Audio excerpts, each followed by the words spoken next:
E aí galerinha, beleza? Sou eu, Xuxi, mais uma vez aqui para falar com vocês.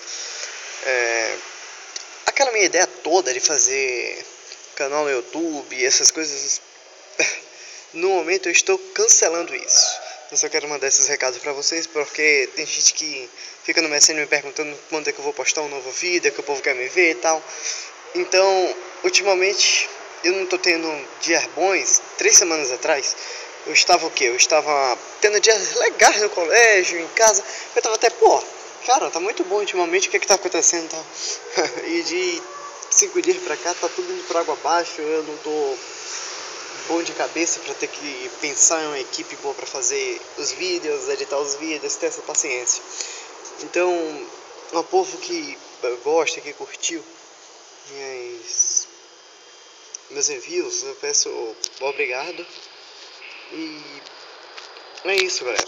Falou aí, velho. Um beijão. Um abraço. Valeu.